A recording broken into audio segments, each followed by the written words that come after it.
याद रखिएगा इस बात को जीवन में कि आज जो आपके सपनों पर हंसते हैं, इतनी मेहनत कीजिए साहब कि कल वो आपकी जो लाइफ स्टाइल है उसको जीने के सपने देखें। नमस्कार, जय हिंद। मैं हूं आपका दोस्त कवि आदि गणेश। स्वागत करता हूं ग्रेड सेकंड हिंदी के अंदर। नया जो पाठ्यक्रम जुड़ा है, नया जो बदलाव हुआ है, उसके अंदर कहानी जोड़ी गई है उजाले के मुसाहिब विजयदान देता साहब की। उजाले के मुसाहिब विजयदान देथा साहब की इस कहानी को अच्छे से देखेंगे हम। कहाँ से क्या सवाल बन सकते हैं वो मैं आपको नोट करवाता चलूँगा, अंडरलाइन करवाता चलूँगा, बताता चलूँगा। सबसे पहले विजयदान देथा साहब का हम थोड़ा सा क्या देख लेते हैं, परिचय जो देख लेते हैं। ठीक है, परिचय में अगर हम बात करें, इस वीडियो को आपको लाइक कर देना है, शेयर कर देना, पहली बार देख रहे हो सब्सक्राइब कर लेना। टेलीग्राम चैनल का लिंक भी डिस्क्रिप्शन में मिल जाएगा, कवि आदि गणेश हिंदी नाम से, जिस पर 6300 से अधिक लोग हैं जो जुड़े हुए हैं, उसको आप ज्वाइन कर लीजिएगा। परिचय में अगर हम बात करें, परिचय में बात करें तो जन्म की बात करते हैं। सबसे पहले तो जन्म होता है 1 सितंबर 1926। कब होता है? 1 सितंबर 1926 को। 1 सितंबर 1926 को कहाँ पर? बोरुंदा जोधपुर में, यहाँ बोरुंदा जोधपुर। ठीक है। और संतानों में बात करें, इसके 3 पुत्र और 1 पुत्र थे इनके। कर्मभूमि राजस्थान ही रही। उपनाम कई बार पूछा जाता है। विजयदान देथा का उपनाम है जो कई बार परीक्षा में पूछा जाता है। उपनाम मिलता है इनका, एक तो बिज्जी और देथा। विजयदान देथा भी देखने को मिलता है, लेकिन बिज्जी उपनाम देखने को मिलता है इनका विशेष तौर से। ठीक है, बिज्जी। आगे बात समझ में। मुख्य रचनाओं की बात करें तो बातारी फुलवारी। कौन कौन सी रचनाएं?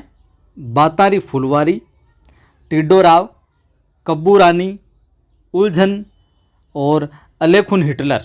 बातारी फुलवारी, टिड्डोराव, कब्बू रानी, उलझन, ये सारी की सारी रचनाएं इनकी देखने को मिलती। पुरस्कार बहुत सारे मिले इनको। पद्मश्री भी मिला, साहित्य अकादमी पुरस्कार भी, माफ़ करें, पद्मश्री भी मिला, साहित्य अकादमी भी मिला, मरुधरा पुरस्कार मिला और भारतीय भाषा परिषद पुरस्कार से भी इनको है जो नवाजा गया साहब। ठीक है। अब आते हैं इस कहानी के ऊपर। कहानी में चकवा और चकवी बात कर रहे हैं और क्या कुछ कहानी है जो ये सुनाते हैं, वो सारी की सारी चीज़ें हम देखेंगे। कहानी प्रारंभ होती है कुछ यूं कि कहरे चकवा बात, कटे जो रात, घर बीती या पर बीती। घर बीती तो घर जाने, घर बीती तो घर घर जाने, अपनी अपनी सब कोई ताने। तो कहरे चकवा बात, कटे जो रात, कि घर बीती या फिर पर बीती, अपने घर में बीती बात कर, या फिर पर बीती किसी और पर बीती हुई वो बात करे। घर बीती तो घर घर जाने, घर में बीती घर घर जानते, लेकिन अपनी अपनी सब कोई ताने। पर बीती में परमानंद, सुनते ही कट जाए फंद। पर बीती में क्या, दूसरे बीती हुई बात में क्या है, परम आनंद लेते हैं लोग, सुनते हैं दूसरे फिर गुजरी हुई बातों को, बात पर, और सुनते ही कट जाए फंद। जैसी बुद्धि वैसी बोली, किसने मापी किसने तोली, जैसी मेहनत वैसा अनाज, खाए मुँह रखियन में लाज। तो अमर अवधूत साईं सबको सुमति दे की, एक था नाम राजा। अब कहानी प्रारंभ होती है यूं, इन पंक्तियों का, कि कह रे चकवा बात। तो ये भी पंक्ति पूछ ली जा सकती है, कह रे चकवा बात किस कहानी की प्रारंभिक पंक्ति है। तो अवधूत साईं सबको सुमति दे कि एक था नाम राजा, जिसका वही राग और वही बाजा। उसकी समझ का बोझ अतिशय भारी, एक पलड़े में राजा तो दूजे में रैयत सारी, प्रजा सारी। बिन बुलाए क्यों कर मरता, वह तो करता ज्यों ही करता, जिसके दरबार में चुनिंदा 9 रत्न, मनसा मुताबिक सारे जतन ही जतन। अखूट हीरे मोती और अखूट खजाना, जैसा बढ़िया रूप वैसा ही बाना। कहूँ झूठ फिर भी सच माने, कहूँ साच तो उसे भी झूठ जानो। बताऊँ रात फिर भी दिन मानो, कहूँ दिन तो उसे भी रात जानो। कह रे चकवा बात, कटे जो रात। अब देखिए, उस राजा की बुद्धि लीक तोड़कर बहती थी और दरबार के 9 रत्नों की जो अक्ल हर दम है जो छलकती रहती थी। बात यहाँ पर चकवा बात सुना रहा है कि उस राजा की जो बुद्धि थी वो लीक तोड़कर है जो बहती थी, जो परंपरा थी लीक थी उसको तोड़कर है जो अलग हटकर है जो चलता था। और दरबार के 9 रत्नों की अक्ल हरदम छलकती रहती थी। फिर भी राजा के पास हमेशा ऋषि मुनि औघड़ महात्मा व संत ज्ञानियों का तांता है जो लगा रहता था, भीड़ है जो लगी रहती थी। एक जाता और 21 है जो आते, यूँ कहें एक आता जाता रहता था, दिन भर चलता रहता प्रक्रम। और उनके प्रवचन दर प्रवचन ऐसी बौछार होती कि राजा और दरबारियों की अक्ल का पानी 1.25 बांस है जो ऊंचा उठ जाता था, 1.25 बांस है जो ऊंचा उठ जाता था। मतलब अक्ल वाली दिमाग वाली बातें होनी है जो शुरू हो जाती। यहाँ पर देखिए आप एक बात और ध्यान में रखिएगा, ये जो कहानी है इस कहानी में एक चकवा जो है जो बात बता रहा है चकवी को सुनाता है, कह रहे चकवा बात। तो एक चकवा है जो चकवी को कहानी सुनाता है, किसकी? एक मूर्ख राजा की कहानी सुनाता है, ठीक है। और ये जो पूरी की पूरी कहानी जो है इसका मैं कलेवर आपको बताऊं इस उजाले की मुसाहिब का, तो चाटुकारिता की चापलूसी की जो प्रवृत्ति वो देखने को मिलेगी इसमें, इस कहानी के केंद्र में शासक की अज्ञानता वो देखने को मिलेगी। मूर्ख राजा की बात है तो शासक मूर्ख है तो फिर शासक की अज्ञानता देखने को मिलेगी, झूठे प्रतिष्ठा सम्मान की प्रतिस्पर्धा वो बात देखने को मिलेगी। और या यूँ कहूँ कि सामंती व्यवस्था है उस पर व्यंग्य की बात है जो देखने को इसमें मिलेगी आपको। तो 1.25 बांस ऊंचा और चढ़ जाता, फिर तो वह कगार किनारे तोड़ता, कलकल करता, सारे राज्य में हवा की गति से जो फैल जाता। व्यंग्यात्मक दृष्टिकोण से कहा गया है, राजा का जैसा तैसा भी आदेश मिलता तो रियासत की तमाम प्रजा उस मुताबिक काम में जो जूझ पड़ती। जैसा ऊपर से ऑर्डर मिलता सारी प्रजा लग जाती साहब, न कोई शंका न कोई विवाद, निरीह प्रजा तो राजा के हाथ पांव में ज्यों सोचे त्यों डोले। निरीह प्रजा तो क्या राजा के हाथ पांव हो गए एक तरीके से, जो वो सोचता ज्यों सोचे त्यों डोले। तो ज्यों सोचे यहाँ पर ये किसके लिए है? ये राजा के लिए। त्यों डोले ये प्रजा के लिए है। बहुत अच्छा सवाल बन सकता है। तो निरीह प्रजा को पाठ के अंदर कहानी के अंदर क्या बताया गया? निरीह प्रजा तो निरीह प्रजा को क्या राजा के हाथ पांव है जो बता दिया गया है, इसकी है जो संज्ञा है जो यहाँ पर दे दी गई। तो वह जो सोचे राजा जैसा सोचे और वैसे उसके है जो एक्शन है जो ले लिया जाता है, प्रजा वह काम करने लग जाती है। न कोई बूझे न कोई बोले, कुछ आर्ग्यूमेंट कोई नहीं होता, प्रश्न भी नहीं करता कोई कि ये गलत है ये ठीक है ये क्यों कर रहे हैं हम, कोई प्रश्न न कोई बूझे न कोई बोले। तो यहाँ सवाल बनाया जा सकता है। राजा और रैयत का अहोभाग्य कि एक बार साधु संतों का सिरमौर ज्ञानियों का गुरु एक तीर्थंकर ऐसा प्रकट हुआ कि राजा सहित तमाम दरबारियों की बुद्धि है जो चकरा गई, मानो प्रत्यक्ष परमेश्वर ही अवतरित हुआ। जिसने भी सुना सब काम छोड़कर उसका प्रवचन सुनने के लिए दरबार में है जो हाजिर हुआ। सब लोगों ने काम धाम छोड़ दिया और दरबार में आकर है जो हाजिर हो गए प्रवचन सुनने। सबका जीवन एक साथ ही है जो सार्थक हो जाएगा। एक ही प्राण और एक ही जत्ते के सांचे में ढली भीड़ महात्मा के दर्शन की प्रतीक्षा में अविचलित खड़ी थी। अचानक राजा के साथ तीर्थंकर पदार्थ दिखे। राजा आंख की ज्योति में महात्मा की छवि है जो उतर गई। आंख की ज्योति में, माफ कीजिए, आंख की ज्योति में महात्मा की छवि उतर गई।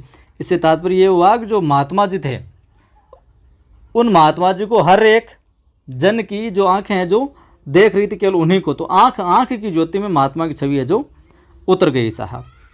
हवा और उजाले के सांचे में ढली पवित्र काया जैसे है और नहीं भी है कुदरत का सांप्रत सृजनहार, तो मानो आज अवतीर्ण हुआ हो।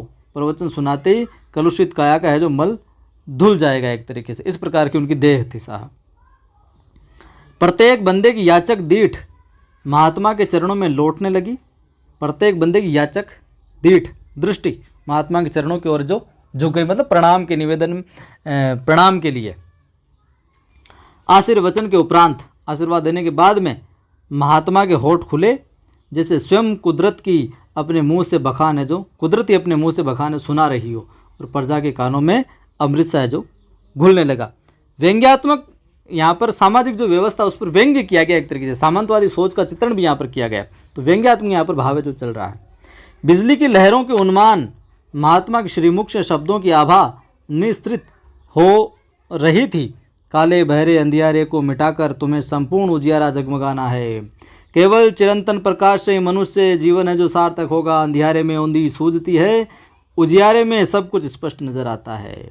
निर्धूम आलोक आत्मा के सम्मुख झिलमिलाने लगता है, जिसकी जोत के दर्शन नितांत अंधा मानुष भी जो कर सकता है। अंधियारे में जीना निपट अकारत है। किस में जीना निपट अकारत है, ये सवाल पूछा जा सकता है। अंधियारे में जीना, किस में जीना, अंधियारे में जीना निपट अकारत है, ये जरूर ध्यान में रखिएगा। सम्यक उजाले में मरना भी श्रेयस्कर है। सम्यक उजाले में मरना भी क्या है, श्रेयस्कर है।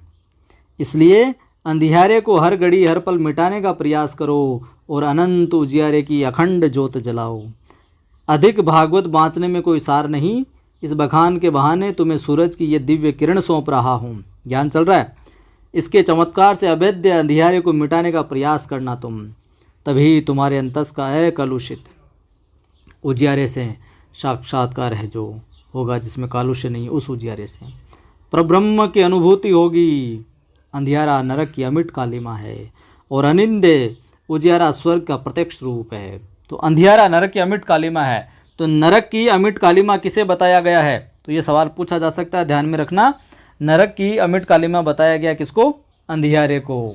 ठीक है, अंधियारे को है जो बताया गया है साहब। ये सवाल बहुत अच्छा बन सकता है। बात को नहीं भूले तो सबका है जो कल्याण होगा। महात्मा क्या बोल रहे हैं, अगर बात को नहीं भूले तुम तो सबका कल्याण है जो हो जाएगा साहब, सबका उद्धार है जो हो जाएगा। प्रवचन के उपरांत राजा और समस्त दरबारियों ने हाथ जोड़कर बेहद निहोरे किए, पर निहोरे मतलब न्योरा काटा, आप मारो क्या नोरा काटा, हाजी जिगरी निहोरे किए, पर महात्मा ने प्रसाद ग्रहण करने की हामी है जो नहीं भरी सो नहीं भरी। घना ही न्योरा काटा के महात्मा जी कुछ तो खा लियो, कुछ तो भोजन ग्रहण कर लियो, प्रसाद ले लियो। महात्मा जी क्यों नहीं सा आप बोलिया, बार बार एक ही उत्तर देते कि राज्य का अंधियारा मिटने पर वे बिन बुलाए सर के बल है जो चले आएंगे। कि राज्य का जब अंधियारा मिट जाएगा तो बिना बुलाए जो सर के बल है जो चलकर आ जाएंगे और फिर करेंगे ये प्रसादम ग्रहण।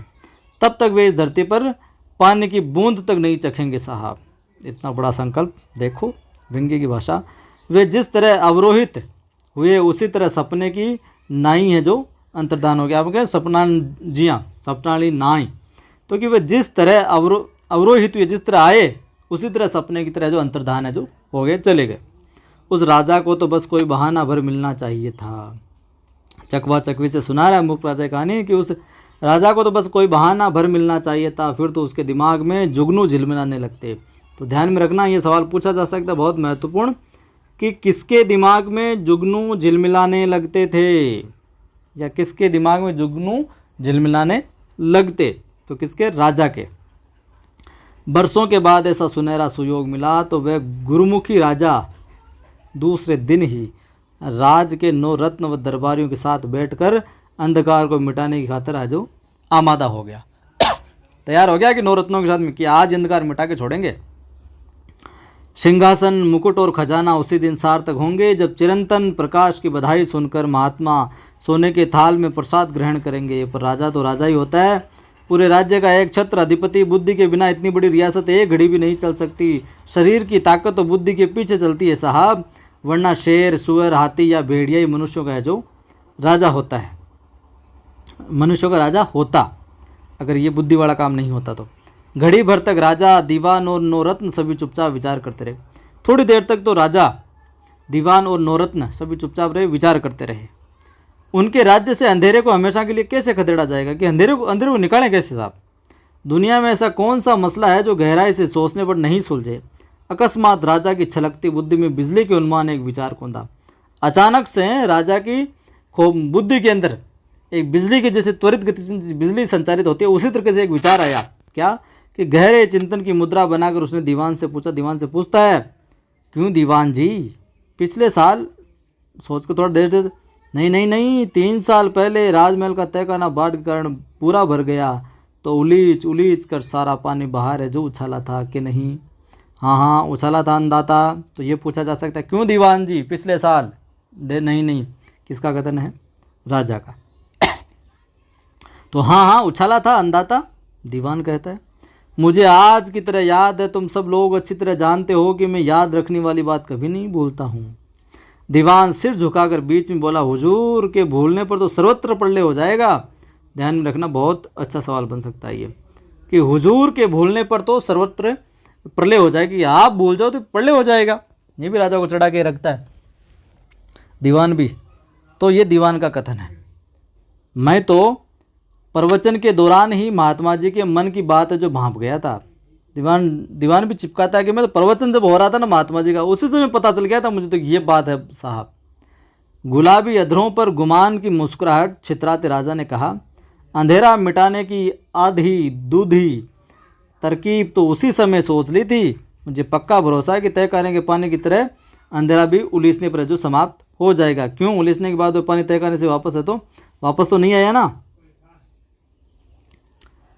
ना गरीब परवर ना क्या मजाल की एक बूंद भी वापस आई हो। दीवान अपनी चतुराई के प्रति पूर्णतया जो आश्वस्त था।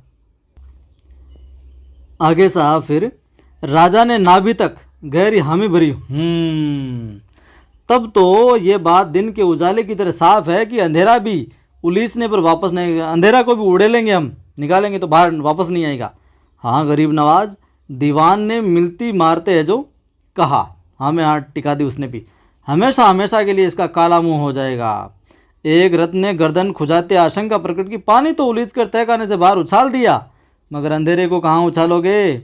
वह तो चारों दिशाओं में छाया रहता है। सवेरे सूरज उगने पर अंधेरा अपना ठिकाना छोड़कर कहीं न कहीं तो जाता ही है। दूसरे रत्न ने उसका खंडन करते हुए कहा, जरा सोच विचार कर जवाब दो कि वह अपनी जगह छोड़ता है कि नहीं। दूसरा रत्न बोलता है कि वो अपनी जगह छोड़ता है या नहीं छोड़ता। हाँ, जगह छोड़ने पर ही तो ओझल होता है। पहले वाला रत्न मुंह उतार कर जो बोलता है, कहने का जिम्मा तुम्हारा, अलबत्ता तुम्हारे साथ बैठने से मुझे दूर की है जो सूझती है। हुजूर तो आज्ञा फरमाते रहे, हम कुछ भी करने को तैयार हैं। एक रत्न ने हाथ जोड़ते हुए कहा कि आप तो आज्ञा दो, बाकी हम संभाल लेंगे सारा। दीवान जी, सारे राज्य में घर घर डोंडी पिटवा दो, सूचना दे दो कि इसी अमावस्या के शुभ मुहूर्त में दिन ढलते ही हर व्यक्ति अंधेरा उलीसने लगे। सो तब तक नहीं रुके जब तक उसका पूरा सफाया ना हो जाए। कि अंधेरे को बस उलीसना है, आप सबको तो निपटाना है, सल्टाना, बाहर फेंकना है, और तब तक नहीं रुकना है जब तक कि पूरा इसका सफाया नहीं हो जाए। तो राजा ने धमकाते कहा, किसी ने भी इस काम में अगर ढिलाई बरती तो उसकी आंतें चील कौमों का जो फिंकवा दूंगा मैं। महात्मा जी को जितनी जल्दी भोजन का आमंत्रण दूं तभी मुझे जो चैन मिलेगा। कि अंधेरे को बाहर निकलो, महात्मा जी तभी आएंगे, और महात्मा जी को निमंत्रण दूंगा ना मैं, तभी मुझे जो चैन मिलेगा। यह कथन राजा का है। एक रत्न ने वाजिब सुझाव दिया, हुजूर अंधेरा उलीझने के लिए यथा योग्य ठाव भाषण भी तो होने चाहिए। कि उलीझेंगे कैसे? कोई ठाव वाव तो हो, बर्तन वर्तन तो हो कुछ। वही तो बता रहा हूँ, ज़्यादा उतावली ठीक नहीं। राजा ने उसे झिड़कते हुए कहा, वही तो बता रहा हूँ, ज़्यादा उतावलापन ठीक नहीं है। तू बहुत होशियार बन रहा लगता है। तुम समझते हो कि उलीझने के भाषणों का मुझे ध्यान नहीं है? सब पता है मुझे, सब सेट कर रखे हैं मैंने। दीवान ने फिर वही रटी रटाई उक्ति चुपड़ते हुए कहा, अंधाता का ध्यान चूकने पर तो सूरज का उगना ही बंद हो जाएगा। यह राजा को पेलने में लगा। राजा का बड़ा भक्त है ये कि राजा जी के हाँ में हाँ मिलाओ और स्वर्ण मुद्रा है जो पाते रहो साहब। तो ये बोलता, अंधाता आप तो कमाल हो, आपके चूकने पर तो सूरज का उगना ही बंद हो जाएगा। तो राजा अपना गुस्सा भूलकर हिदायत के लहजे में बोला, जिसके घर में जो बासन हो उसी से उलेसने का काम करो। कि जो जो बर्तन है आपके, जो जो बासन है उसी से उड़े लो आप तो बराबर क्या। ज्यों ज्यों याद आते रहे सभी रत्न आपस में मिलजुल कर बर्तन बासनों के नाम बताने लगे। कोई तगारी बताता है, कोई हांडी, कोई परात, कोई कटोरा कटोरी, घड़ा, मटकी, चरी, टोकरी, मूण बताते रहते हैं सब। एक बुद्धिमान रत्न ने तुरंत बीच में शंका की, मूण तो काफ़ी भारी होती है, आसानी से उठेगी नहीं। तो राजा ने खुलासा करते हुए पूछा, मूण भरी कि खाली? अरे भरी हुई गरीब नवाज, भरी हुई ना। तुम यहीं पर भारी भूल कर गए। अभिमान से छितरी मुस्कुराहट को दबाकर राजा ने गंभीर सुर में समझाते कहा, अंधेरे से भरी होने पर भी मूण में वजन तो रत्ती भर भी नहीं बढ़ेगा। अंधेरे से भरी होने पर भी मूण में वजन तो बिल्कुल रत्ती भर नहीं बढ़ेगा, क्योंकि अंधेरा नजर तो आता है पर उसका ठोस आकार है जो नहीं होता है। फिर तो हाथी की छाया हाथी जितनी ही भारी होनी चाहिए। फिर तो हाथी की छाया हाथी जितनी भारी होनी चाहिए। तो दीवान के साथ सभी रत्नों ने जयघोष कर दिया फिर कि खमा गणी, भला अंधाता के अलावा इतनी गहरी बातें और किसे सूझ सकती है। राजा को चैप कर रखते हैं सारे के सारे। ये अंधाता, खमा गणी, आपने क्या ज्ञान दिया, क्या सोच है आपके। ओहो, इतनी गहरी बात, इतना डीप नॉलेज तो आप ही रख सकते हैं, आपको आ सकती है, पूरा चढ़ा के रखते हैं। राजा के चिर अभ्यस्त कानों की खातिर अब कैसी भी खुशामद का कोई स्वाद है जो नहीं रह गया था, कोई मतलब नहीं रह गया था। सुनी अनसुनी करके झुंझलाते कहा, यहाँ बैठे बैठे खमागणी चिल्लाने से कुछ पार नहीं पड़ेगा। जितनी जल्दी हो सके सारे राज्य में डोंडी पिटवाने का इंतजाम करो। जिस घर के आसपास अंधेरा नजर आएगा उसे भरपूर है जो दंड मिलेगा साहब। फिर दीवान ने झुककर बंदगी की। तीसरे दिन ही घर घर खबर न हो तो दीवानगिरी छोड़ दूंगा मैं, सबको पता दूंगा। अगर तीसरे घर ही, दीवान का कथन है कि तीसरे दिन ही घर घर तक अगर खबर नहीं पहुंचे तो फिर मैं दीवानगिरी छोड़ दूंगा। पर उसे दीवानगिरी छोड़ने की कभी ज़रूरत नहीं पड़ी, बल्कि समय समय पर पुरस्कार सिरोपाव भी मिलते रहे। राजा के आदेश की अनुपालना में वह बेहद पारंगत था और उधर डोंडी का फरमान सुनने के बाद प्रजा ने भी कतई ढिलाई नहीं बरती। सूचना मिलते ही अमावस की सांझ घिरते ही जिसके हाथ जो बासन पड़ा उसी से अंधियारा उलीसने में जो मुस्तैद हो गया, लग गया साहब, बिजी हो गया। यहाँ तक आते आते चकवा किसी भी सूरत में अपनी हंसी रोक नहीं सका। खिलखिल हंसी के साथ उसकी चोंच से चिनगारियां झड़ने जो लगी। हंसते हंसते ही कहने लगा, अब उस राज्य के सौभाग्य की क्या सीमा, 8 पैर 32 घड़ी फकत प्रकाश से प्रकाश जगमगाएगा। इतने बरस ये छोटी सी बात भी किसी की समझ में क्यों नहीं आई। दुगुना काम निपटेगा, दिया जलाने की आफत मिट जाएगी, तेल का खर्च बचेगा 100 नफे में। मगर चोरों के मन में सनसनी दौड़ गई, अंधेरा मिट गया तो उसे ज़बरदस्त हानि पहुंचेगी। कि अंधेरा मिट गया तो उन्हें ज़बरदस्त हानि पहुंचेगी। यहाँ पर उन्हें शब्द किसके लिए आया है, चोरों के लिए। ये चोरों के मन में सनसनी फैल गई तो ये सवाल पूछा जा सकता है यहाँ से। पहुंचेगी, पर राजा के आदेश की भला कौन अवज्ञा कर सकता है। चोर भी प्रजा के साथ अंधेरा उलीचने में जो जुट गए साहब। राजमहल के इर्द गिर्द हो हल्ले का तूफान मच गया। आधी रात ढलने पर राजा को नींद सताने लगी तो दीवान को हिदायत देते बोला, अब तो नींद के मारे मेरा जगना मुश्किल है, वरना सारी रात ये जगकर देखता। मगर तुम पूरे चौकस रहना, ऐसा न हो कि मेरे जाते ही लोग ढीले पड़ जाए। लगा के रखना, नहीं अंधाता, सपने में भी ऐसी कोई गुस्ताखी नहीं करेगा, खता नहीं करेगा, गलती नहीं करेगा। आप किसी बात की चिंता न करें, पर अंधेरे का सफाया होते ही मुझे बेधड़क जगा देना, समझे। दीवान ने कोर्निश करते हुए अतिशय आदर के साथ हामी भरी तो राजा निश्चिंत होकर रंग महल में सोने के लिए दासियों के साथ रवाना हो गया। और घोड़े पर चढ़ा दीवान सारी रात प्रजा को जोश दिलाता रहा कि वह पल भर के लिए भी विश्राम न करे। ऐसा शानदार काम दुनिया के किसी राजा ने आज दिन तक नहीं किया। ये बात तो अंधाता को सूझी जैसे कि सूझी। बुद्धि के सागर अपने हुजूर की भला कौन बराबरी कर सकता है। दूसरे सभी राजा महाराजा इनके सामने छछुंदर है, छछुंदर। अंधेरा उलीचते उलीचते प्रजा की कमर टूटने लगी, हाड़ टीसने लगा, दर्द बाहें फटने लगी। बच्चे, बूढ़े, जवान, महिलाएं, कोई भी पीछे नहीं रहा। बड़ा काम तो सबके जुटने पर ही संभव होता है साहब। तो यहाँ बड़ा काम कौन सा है, पूछे से बड़ा काम किसके लिए प्रयुक्त हुआ है, अंधेरे को उलीचने वाला। सवेरे की मंगल बेला जब नगरवासियों को यह आशा बंधी कि उलीचते उलीचते आखिर अंधेरा काफ़ी कम पड़ने लगा है, तो उनके होश जोश को बड़ा सहारा मिला। वे चौगुने उत्साह से उस काम में जो तल्लीन हो गए वापस लग गए। सचमुच राजा की बात तो एकदम सही निकली। ऐसे राजा की रैयत होने से बड़ा, प्रजा होने से बड़ा अहोभाग्य और क्या हो सकता है। देखते देखते अंधेरा तो बिल्कुल समाप्त हो गया। घोड़े पर सवार दीवान की खुशी का पार नहीं था। सेवादार को घोड़े की लगाम थमाकर सीधा रंग महल जो पहुंचा। जो सेवादार थे चराने वाले, उनको कि बाहर खड़े खड़े ही जोर से फरियाद की, अंधाता, अंधेरा तो एकदम नष्ट हो गया। पहाड़ों के आर पार दिखे जैसा प्रकाश हुआ। हुजूर, ईश्वर की तरफ आपकी टेक भी है जो रह गई। हुजूर तो नींद में सोते सोते चिरंतन प्रकाश के सपने देख रहे थे। राजा अपने हट पर अड़ा था और महात्मा अपने सिद्धांत पर डटे हुए थे कि सोने के बाजोट और थाल को अधेर परे हटा ले, वरना वे भूखे ही लौट जाएंगे। इस तकरार के बीच बधाई की गुहार सुनी तो वह सोने के पलंग से तत्काल उठ बैठा। उन्माद के आवेश में उछलते फानते बाहर आया, कौन, राजा, और चारों ओर गर्दन फुलाकर देखा, सर्वत्र उजाला ही उजाला। ऐसा तेज प्रकाश तो कभी नजर नहीं आया। समस्त दरबारियों के बीच राजा भी बावरे की तरह जो नाचने लगा, पागल की तरह। सारे राज्य में खुशी का समंदर हिलोरे भरने लगा। दीप दीप, फटाफट दरबार जुड़ा। राजा ने दीवान, 9 रत्नों और सब दरबारियों से बार बार पूछा कि वे अच्छी तरह से छानबीन करके बताएं, पूरा सही तरीके से खोजबीन करके बताएं क्या कि आज वाले प्रकाश पहले वाले प्रकाश में क्या अंतर है। कि आज जो प्रकाश दिख रहा है, आज जो उजाला दिख रहा है इसमें, और पहले जो उजाला होता रहा है, प्रकाश जो होता रहा, उसमें क्या अंतर दिखाई दे रहा है। तो सभी सत्यवादियों ने व्यंग्य है कि सभी सत्यवादियों ने संवेद सुर में कहा कि आज वाला प्रकाश बहुत श्रेष्ठ है राजन, यही असली और सच्चा प्रकाश है। पहले वाला प्रकाश तो कुछ धुंधला धुंधला था। ऐसी अपूर्व निष्ठा और अथक मेहनत से उलीसने के बाद उजियारी की चमक में क्या खामी कि अब भी थोड़ी कमी रहेगी, इतनी मेहनत की है। पहले वाले प्रकाश पर छिपे हुए अंधियारे की छाया पड़ती थी, पर आज के प्रकाश में तो कुदरत का रूप ही बदल गया, मानो कुदरत प्रमुदित होकर है जो मुस्कुरा रही हो।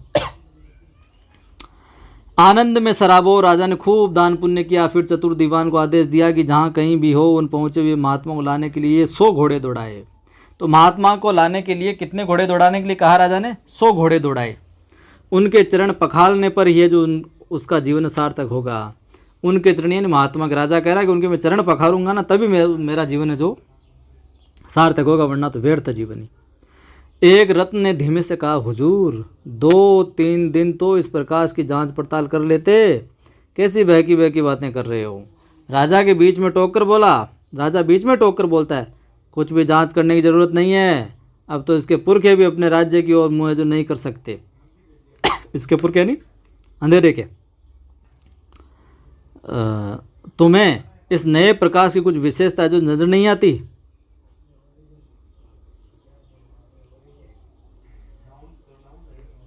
नजर तो आई अंदाता, लेकिन दीवान ने हंसकर टालते हुए कहा, अब लेकिन वेकिन का कोई लफड़ा नहीं, फिर भी एक दिन तो और दिन। दूसरे रथ ने उसकी बात का विरोध कर दिया, रात होने पर ही दिन का हिसाब रहता है, अब तो आठों पैर फकत उजाला ही उजाला, जगमगाहटों पर है नहीं, एक पहर 3 घंटे का 24 घंटे, अब न तो रात होगी और न दिन। इस बात का ध्यान तो राजा को भी नहीं था। समझदार रत्न की राय सुनते ही राजा ने जोशियों को खरी हिदायत दी कि वे घड़ियों की गिनती के हिसाब से वार तिथि का लेखा जोखा रखे, वरना बहुत झमेला पड़ जाएगा, पता ही नहीं रहेगा कब दिन है, कब रात है, कब कौन सी तारीख है। किंतु जोशियों का सौभाग्य कि झमेला पड़ने की नौबत ही नहीं आई। उजाले की खुशियाँ मनाते मनाते दिन तो है जो चटपट बीत गया। हमेशा की तरह पश्चिम दिशा की गोद में सूरज धीरे धीरे समाने लगा, तो एक साथ सबके मुंह उतर गए। मगर राजा का बुलंद हौसला कि उसने हार नहीं मानी। दरबारियों को धैर्यपूर्वक समझने लगा, युग युगांतर से ये चिर अभ्यस्त अंधेरा आसानी से हमारा पीछा नहीं छोड़ेगा। तुम सभी जानते हो कि गुमशुदा गाय भी एक बार तो पुराने खूंटे पर है जो लौट ही आती है, और ये अंधेरा भी कम ढीठ नहीं है। ये भी कम ढीठ नहीं है तो कम ढीठ नहीं है, तो अंधेरे के लिए यहाँ पर ढीठ आया है। पर हमेशा इस तरह उलीसने से वह जरूर है जो हार थकेगा, पस्त होगा। दीवान जी इस काम को तुम पूरी मुस्तैदी चालू रखो। फिर राजा बोल देता है, चलो आज और उलीचो इस अंधेरे को, जैसे जैसे हम लगातार उलीसते रहेंगे तो एक दिन ये थक हार कर है जो पूरा खत्म हो ही जाएगा। जो हुक्म अंदाता अंदा, दीवान ने बोल दिया, जो हुक्म लगा दो काम पर सारों को। लेकिन कुदरत तो दीवान और दरबारियों के उन्मान राजा का लिहाज नहीं रखती साहब। तो दीवान और दरबारियों के उन्मान राजा का लिहाज नहीं रखती है। कौन? कुदरत। ध्यान में रखना।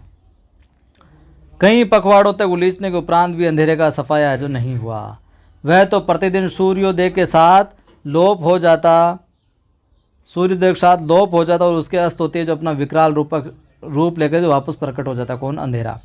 आखिर उसकी हट धर्मी के सामने राजा को भी है जो झुकना पड़ा। आखिर उसकी हट धर्मी के सामने राजा को भी झुकना पड़ा। आखिर उसकी किसकी? अंधेरे की। यहाँ पर ऐसे सवाल पूछा जा सकता है आपसे, तो ये सवाल अगर पूछा जाए तो आपको ध्यान में रखना है विशेष तौर से। मगर अभी तो फ़कत एक ही उपाय गलत साबित हुआ।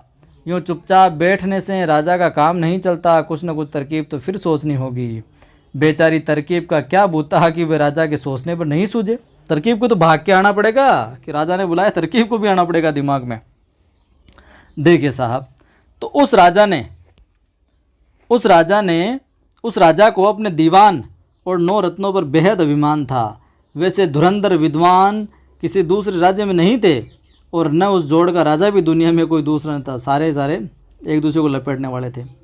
सबके साथ बैठ कर राजा फिर अंधेरे को मिटाने का उपाय सोचने लगा। मनुष्य की बुद्धि का अन्य प्राणियों से कोई मुकाबला नहीं। तिस पर यानी उस पर राजा की शान तो कुछ और ही है। स्वयं ईश्वर भी उसकी मर्यादा का जो ध्यान रखता है, मान मर्यादा का। दरबारियों को भी नए नए उपाय सूझते, पर वे राजा को कुछ भी सुझाव देने में संकोच करते। दरबारियों को नए नए उपाय आते, लेकिन राजा को सुझाव देने में क्या करते? संकोच है जो वो करते रहे। राजा का भय भी तो मौत के भय से कम नहीं होता। राजा का भय भी मौत के भय से कम नहीं होता। तो ये सवाल भी पूछा जा सकता है कि किसका भय मौत के भय से कम नहीं होता इस कहानी के अनुसार तो राजा का भय, कि राजा कहीं सलटवा दे कि इसको मार दो, ये सही बात नहीं कर रहा। और ये राजा तो कुछ था ही इसी प्रकार का विशेष। भय मिट जाए तो राज चलता ही नहीं, सचमुच भय के बगैर तो प्रीत भी नहीं होती साहब। तो नया उपाय सोचने की करामात राजा के अलावा पंडितों में भी है जो नहीं थी। आखिर मगजमारी करते करते राजा को एक नामी उपाय सूझा। खुशी में बोराया सा कहने लगा, लाख बुरा मानो तुम सब में एक बड़ी खामी है कि अपनी आंखें खुली नहीं रखते तुम, वरना मेरी तरह 20 उपाय सूझने लगे कि तुम मेरी तरह आंखें खुली नहीं रखते यार, नहीं तो तुम्हें भी कोई ना कोई आइडिया आ जाए। बोलो रसोई की दीवारें ईंधन के धुएं से काली होती है कि नहीं? अब देखो तर्क देखो कि बोलो रसोई की दीवारें जो ईंधन से धुएं से काली होती है कि नहीं? तो क्यों नहीं होती? दीवार के साथ साथ नौ रत्नों ने भी जवाब दिया, होती है साहब, क्यों नहीं होती? सफ़ेद दीवारें देखते देखते काली शाह पड़ जाती है अंधाता, और वे काली शाह दीवारें वापस सफ़ेद कैसे होती है? इस बार अकेले दीवान ने कहा, कैसे क्या हुजूर? 2-3 बार कूंची से कतई पोतने पर वापस जो सफ़ेद हो जाती है।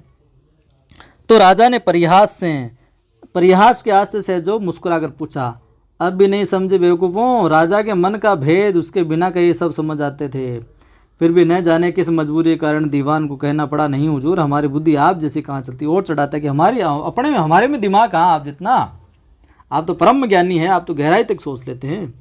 तो अब सारी बात खुलासा करके समझानी होगी। राजा ने गुमान की मुद्रा में फिर एक सवाल पूछा, बताओ ये अंधेरा क्या है? बड़ा कठिन सवाल था। सभी दरबारी एक दूसरे का मुंह जोहने लगे, देखने लगे। दीवान ने हिम्मत जुटाकर कहा, अंधेरा तो अंधेरा ही है गरीब परवर, यही तो गड़बड़ है। राजा ने जंगा पर थाप देते हुए कहा, जंगा पर थाप यानी जैसे शिखर धवन देता है क्रिकेट में कैच वगैरह पकड़ने पर।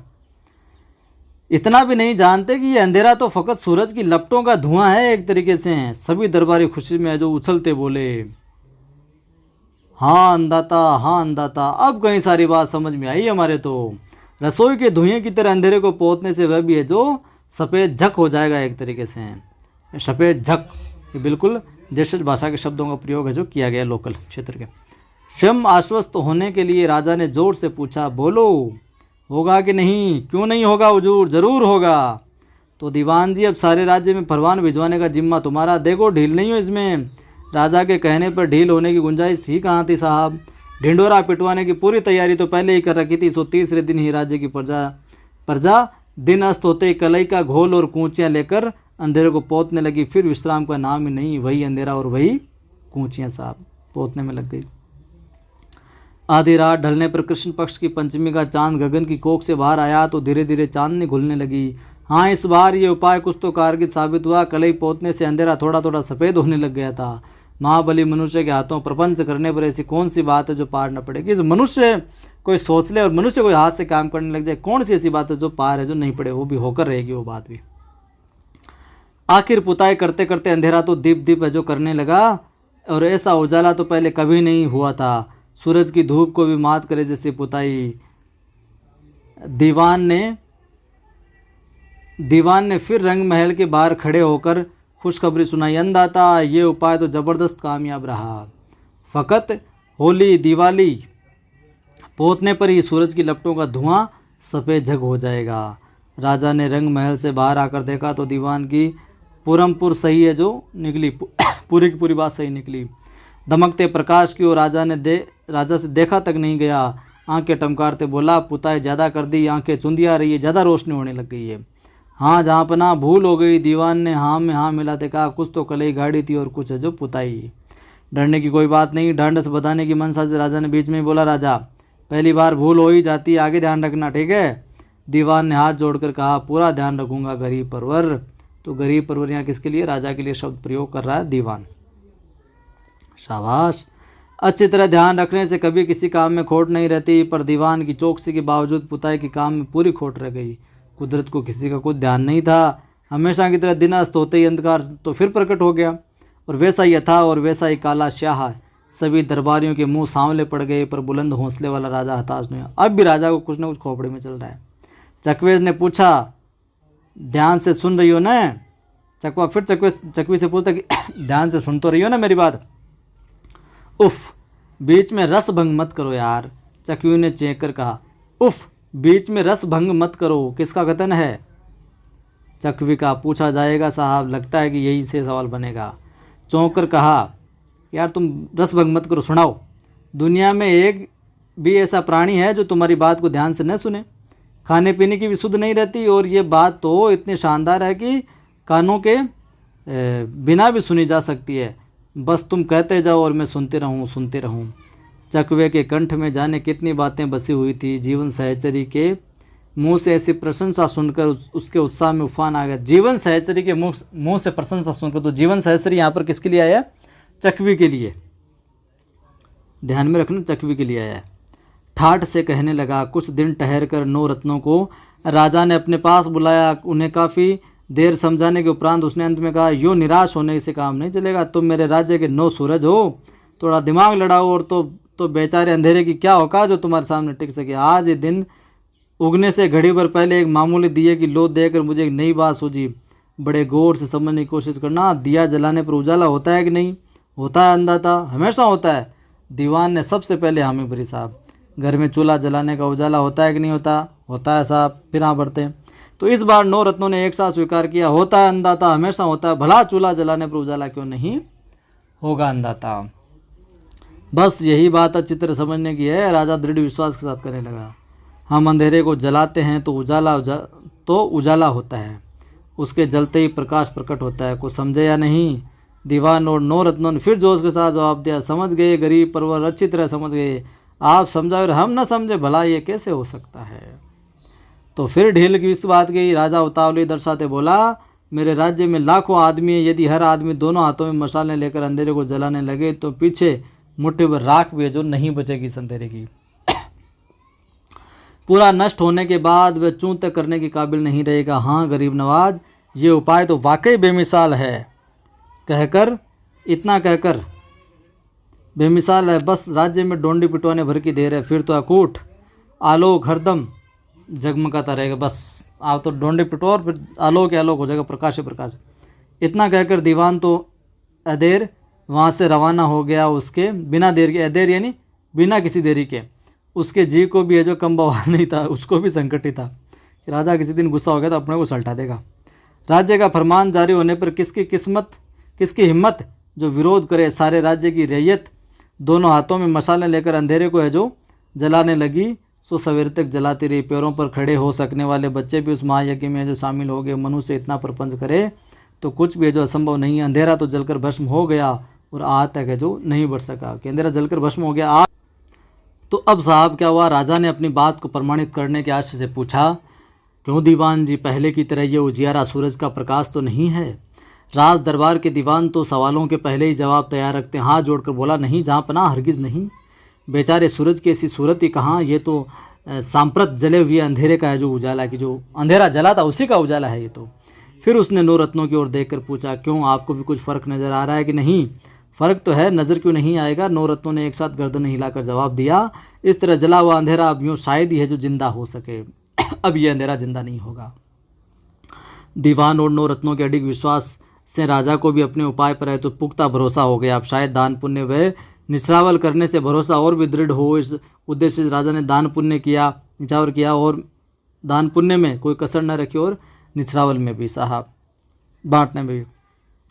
मगर कुदरत वामन पंडितों की तरह नाई यानी ये पूछा जा सकता है, नाई यानी तरह न दान पुण्य से राजी होती है और नई दीवान व 9 रत्नों के उन्मान इनाम इकरार से, और न भिखारियों की तरह जो निछरावल करने से साहब। वह तो अपनी मति से चलती है। कौन? कुदरत। कौन है जो अपनी मति से चलती है? कुदरत। यह सवाल पूछा जा सकता है। अपनी गति से घूमती अपने निर्दिष्ट स्थान पर सांझ होते ही पूनम का चांद उगा।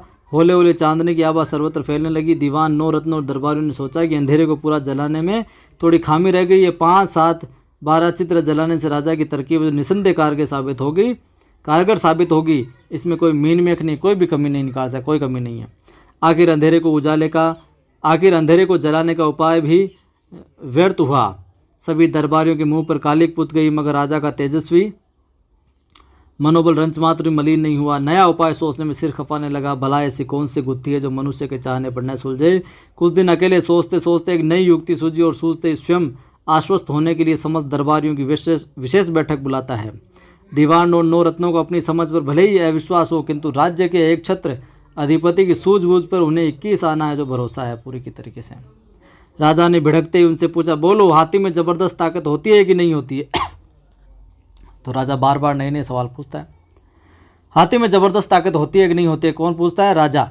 होती है अंधाता, उसमें तो बेजोड़ ताकत होती है, फिर भी सांकल से बांधने पर उसे काबू किया जा सकता है कि नहीं किया जा सकता है? अंधाता। तो बछड़े की तरह काबू किया जा सकता है? हाँ साहब। कि तब इतना परेशान होने की क्या वजह है? सूरज अस्त न हो तो अंधेरा भी न हो, पतली पतली किरणों को रस्सियों से बांध कर हम सूरज को एक जगह रोक लें तो चिरंतन प्रकाश होगा कि नहीं होगा? होगा अंधाता, जरूर होगा। दीवान ने मस्तक नवाते कहा, लेकिन इसके लिए सारे राज्य में ढिंडोरा पिटवाने की दरकार नहीं। सूरज की किरणों को तो शहर के वासी ही जकड़ कर बांध लेंगे। फिर हुजूर के तपतेज की तुलना में बेचारे सूरज की क्या औकात। जो जो शासन की बागडोर ढीली पड़ती गई, दीवान की चाटुकारिता सीमा का अतिक्रमण जो करने लगी।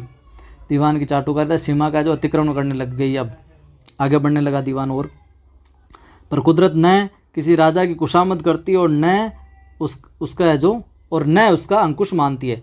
तो कौन है जो राजा की खुशामद नहीं करती और न उसका अंकुश मानती है? कुदरत। ये बार बार कुदरत के लिए जो सेंटेंस बोलेंगे ये इनसे सवाल है जो पूछा जा सकता है। वह तो अपनी मति से चलती है, अपनी गति से घूमती है। शहर के तमाम नागरिकों ने सूरज की किरणों को बांधने खूब प्रयास किया पर सब अकारत। न उसके तपतेज में कुछ खामी पड़ी और न उसके नित्यनेम में। वह तो हमेशा की तरह समय पर है जो पश्चिम दिशा में डुबकी लगाकर अधीट हो जाता और उसके अधीट होते ही अंधेरा सांवला रूप धरकर धीरे धीरे आकाश में व्याप्त होने लगता। इस बार राजा को भी अंधेरे के सामने पस्त होना पड़ा। न दरबारियों की खुशामद काम आई और न नवरत्नों की है जो सूझबूझ। तत्पश्चात राज्य का एकमात्र अधिष्ठाता होते भी राजा ने विख्यात पंडितों को बुलाकर पूछा, आज दिन तक मेरा कोई उपाय अकारत नहीं गया, इस बार ये क्या अनहोनी हुई? मेरे नक्षत्र अचानक इतने खराब कैसे हो गए? अच्छी तरह पंचांग देकर इसका मायना बताओ, क्या मतलब है इसका? राजा ने पूछा। तो पंडितों को मायना बताना ही था, स्वामी के आदेश की अवहेलना कैसे करते हैं? पंचांग में काफ़ी देर गड़ाकर उन्होंने पुख्ता दिनमान बताया। अंत में क्षमा मांगते हुए अरदास की, गरीब परवर, इसके लिए आपको एक टोटका करना होगा। शंकर भगवान ने नंदी जितना प्रचंड खरे सोने का सांड दान करके हुजूर को 7 दिन का अखंड मौन रखना होगा साहब। ये उपाय बता दिया। मेरा तो पेट ही फट जाएगा। 7 दिन का मौन? राजा वो 7 दिन का मौन? हाँ गरीब नवाज, पूरे 7 दिन का मौन, एक घड़ी भी कम नहीं। अच्छा। पंडितों के ज्ञान से प्रभावित होकर राजा ने माकूल सवाल पूछा, क्या किसे दान करना होगा? गरीब गुरबों को? नहीं, करुणा निधान पंडितों को। पंडित देखो अब क्या चल रहा है कि पंडितों को करना होगा उसका। नंदी का स्वर्ण दान तो हमेशा पंडितों को दिया जाता है, फिर भी हुजूर के दिल में गरीबों के लिए दया माया हो तो गणेश भगवान के चूहे का दान खूब, बहुत खूब। दयावंत राजा ने पंडितों को बीच में टोकरा, गणेश भगवान भी किस रूप में कम है? शंकर जैसा अवगढ़ पिता और पार्वती जैसी ममतामयी माँ। क्षमा गणी अन्नदाता, क्षमा गणी, आपसे क्या छिपा है, आप तो सर्वज्ञ हैं। एक मामूली सी अरदास आपके चरण कमलों में प्रस्तुत करना चाहते हैं। अगर नगर में भीम तालाब में सतह से 1.25 हाथ नीचे 7 घोंसले खुदवाने का श्रीमुख से आदेश फरमाएं आप, तो गरीब परवर जब उन घोंसलों में शकुन चिड़िया अलग अलग अंडे देगी तब आपका कोई भी उपाय जो व्यर्थ नहीं जाएगा। फिर तो सूरज को हथेली में खिलाए तो अन्नदाता की मर्जी और चांद को टोकरे से उछाले तो हुजूर की है जो इच्छा। ये पंडित चेप रहे हैं इसको यहाँ पर। बात के बीच में सहसा चकवे ने यूं ही खिंचाने की मनसा से पूछ लिया, रात अब ढलने पर है, तुझे नींद तो नहीं आ रही है ना चकवी? तो अब रात ढलने पर तुझे नींद तो नहीं आ रही है ना? तो कोई इसका कथन चकवे का कथन चकवी से कहता है। तब पत्ते की अक्ल पर गुमान करते चकवी बोली, ऐसी उम्दा बात सुनकर तो नींद भी है जो नींद भी ऊँग उड़ जाए, फिर भला मेरी पलक क्यों झपक सकती है? कितनी इंटरेस्टिंग बात बता रहे हो आप। तो अपनी सुमधुर वाणी में चकवा आगे कहने लगा, राजा को अपने पंडितों के पंचांग पर पक्का भरोसा है। उस शुभ दिन की मंगल वेला से ही हजारों हजार चाकर तैनात हुए। 100 दिन तक उस भीम तालाब के पानी में 7 घोंसले खोदने का अविरल प्रयास कर रहे हैं। जाने कब पानी में घोंसले खुदे, कब शगुन चिड़िया उनमें अलग अलग अंडे दे और जाने कब राजा का उपाय सफल हो। पंडितों के ज्ञान पर राजा को पूरा विश्वास है कि यह टोटका संपन्न होने पर उसके राज्य में चिरंतन प्रकाश जगमगा उठेगा। मनुष्य की आस्था और विश्वास की ही बड़ी बात है। हम पंछी जानवरों की क्या हस्ती कि उसके विश्वास पर संदेह करें। बस इतनी सी बात और इतनी सी रात। अब सो जाएं तो बिना सुने ही मैं राजा के शानदार सपनों का सुराग लगा लूँगा। ये तो उसके जागते समय की है जो कहानी की, ये तो उसके राजा के जागते समय की कहानी। अब सोने के बाद सारा पता लगा लूँगा।